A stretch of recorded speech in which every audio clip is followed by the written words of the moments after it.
The first reason why you might be stuck with your business ideas is that you are doing something that is just hot and sexy that you've just seen on YouTube, like selling digital products on Etsy, or doing the Amazon influencer program, or doing print on demand, or selling something related to AI. Yes, they can be really good business ideas for some people, but it really depends on what you're good at and like, why are you actually starting this business? Because I talk a lot about selling digital products on Etsy on my YouTube channel, and I know a lot of people are trying to do that.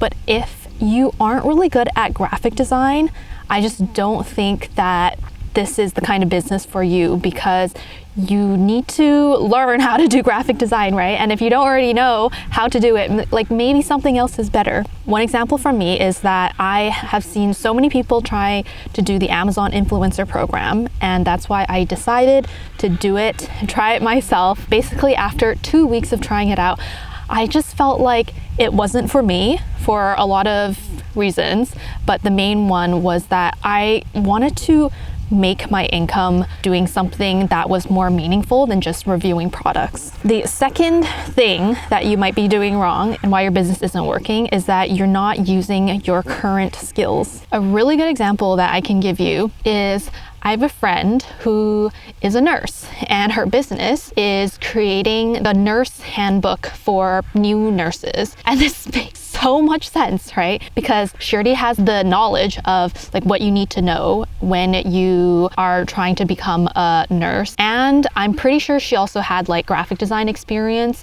and she was just like generally good at using technology from before. And that's why her business, Nurse Wellverse, is doing really, really well. I'm so happy for her. But then on the other hand, I've seen so many Etsy shops where people are making products in a niche that they have no experience in, or they're making Canva templates, but they're not even good at graphic design. They're new at Canva. To me, it's like, yeah, I think, sure, you can be successful. You can learn the ins and outs of a niche, and you can learn graphic design, but like, I'm sure you have other skills, and maybe with your other skills and your knowledge, maybe another business idea makes sense for you. So for you, really think about like, are you using your current skills and knowledge for this business idea? Okay, the third thing is doing something that is totally not aligned with you. So if you're doing like a random business idea because you think it'll make money, I mean, it can make money, but I think it's just harder when it's not super duper aligned for you.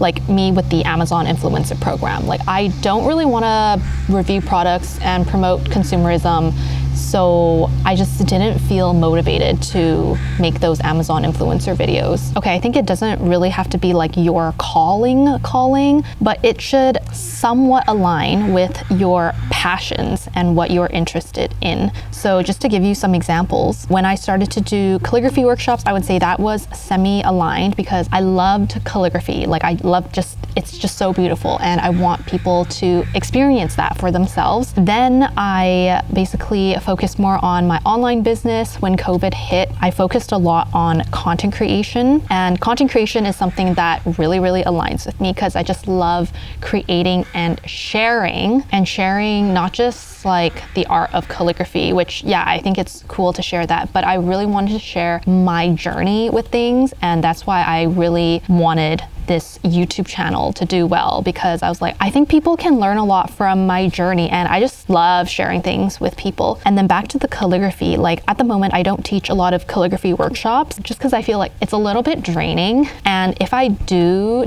calligraphy, I want it to be on my own terms. So I don't know how many of you've seen, but I have this project called Calligraphy Poems for the Soul, where you can send in a request and then I will write a poem for you. Like, I will write it out from scratch for you, and then I'll write it out with my calligraphy, and then I'll mail it to you. And that's something that I feel like is way more aligned than me teaching calligraphy workshops, because with the Calligraphy Poems for the Soul, I'm being creative and I'm also making something and giving it to people where they can feel encouraged. And I'm just putting it out there, but these Calligraphy Poems for the Soul, like, in about 1 to 2 months after I finish setting up my second Etsy shop, I'm gonna really focus on these calligraphy poems. I think they're gonna blow up. Like, I think this is such a unique idea, and it really aligns with me, and I love doing it. I would even do it for free.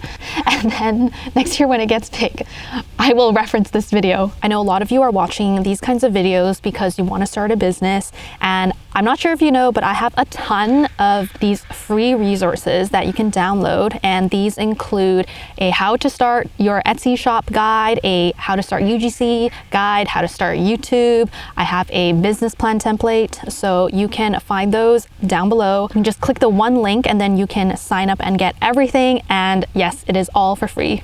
Okay, change of scenery. I'm now at the beach. This is the same park. The next thing that you might be doing wrong is way too much research and no action. So, okay, let me give you some examples. So you're always watching YouTube videos, you're always reading blogs and business books, but you're never actually starting on the business. But this is what I want you to know.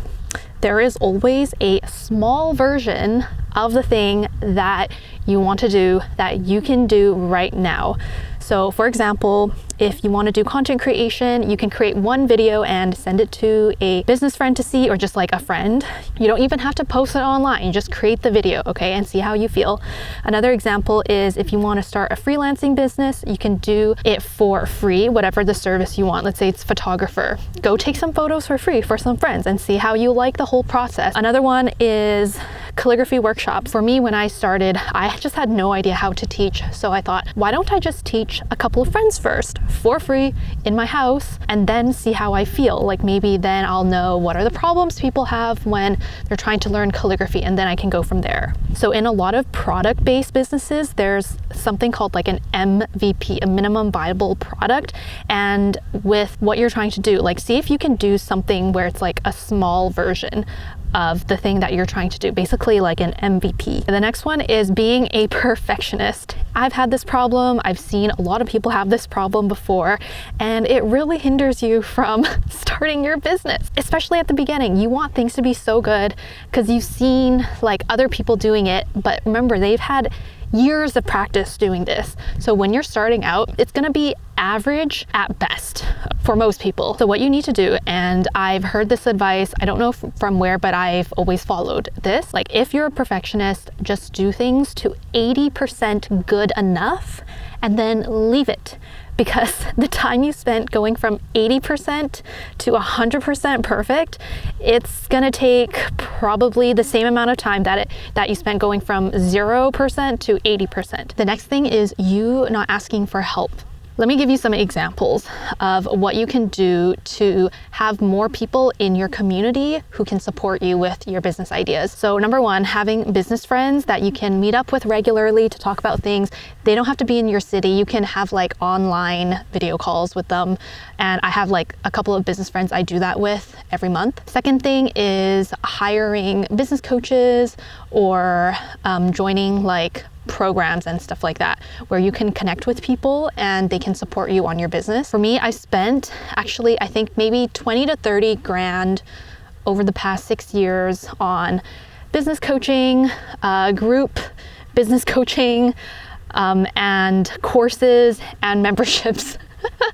Honestly, like, this is the best money that I've spent on my business, even better than like buying a new camera or investing in software. Like, the thing that has had the most return on investment for me is hiring like coaches and into like these educational resources. The next thing is that you don't know what you don't know. And part of that is not knowing that there are other business ideas out there, okay? Going back to my first point about picking something that's hot and sexy that you see on YouTube, like selling digital products on Etsy or doing print on demand. Maybe it hasn't even crossed your mind that you can do freelancing. And so if you're looking for more business ideas to consider, check out this video right here.